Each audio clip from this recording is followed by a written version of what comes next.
na nakasama dito sina Brigadier General Danny Lim ng Scout Rangers at Colonel Ariel Querubin ng Marines, parehong idinadawit sa umano'y nabigong kudeta. They were asking me why I, as chairman of the Defense Committee of the Senate, was not conducting an investigation of the 4 generals mentioned in the Garcia tapes. Kasama raw si Lim at Querubin sa mga miyembro ng Young Officers Union na nakipagkita kay Biazon a 2 ng Hulyo 2005, 5 araw matapos aminin ng Pangulo ang umano'y pakikipag-usap niya sa isang COMELEC official. Nagbanta raw ang YOU na magmamass leave sila kapag di inimbestigahan ang umano'y paggamit sa militar para mandaya noong eleksyon.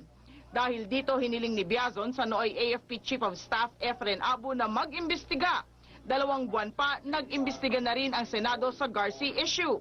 Nanindigan naman si Biazon na walang nilabag na batas o patakaran ng militar si Lim at Querubin nang hilingin nila ang investigasyon. They were not trying to instigate anything. It was just simply a statement of dismay on the fact that nothing was being done in relation to the mention of 4 generals. Kasama raw si Lim at Querubin sa mga miyembro ng Young Officers Union na nakipagkita kay Biazon a 2 ng Hulyo 2005, 5 araw matapos aminin ng Pangulo ang umano'y pakikipag-usap niya sa isang COMELEC official. Nagbanta raw ang YOU na magmamass leave sila kapag di inimbestigahan ang umano'y paggamit sa militar para mandaya noong eleksyon. Dahil dito hiniling ni Biazon sa nooy AFP Chief of Staff Efren Abu na mag-imbestiga. 2 buwan pa, nag-imbestiga na rin ang Senado sa Garcia issue.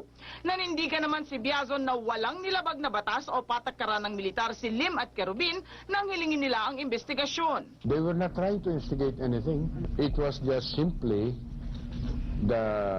a statement of dismay on the fact that nothing was being done in relation to the mention of 4 generals. Nagbanta raw ang YOU na magmamass leave sila kapag di inimbestigahan ang umano'y paggamit sa militar para mandaya noong eleksyon.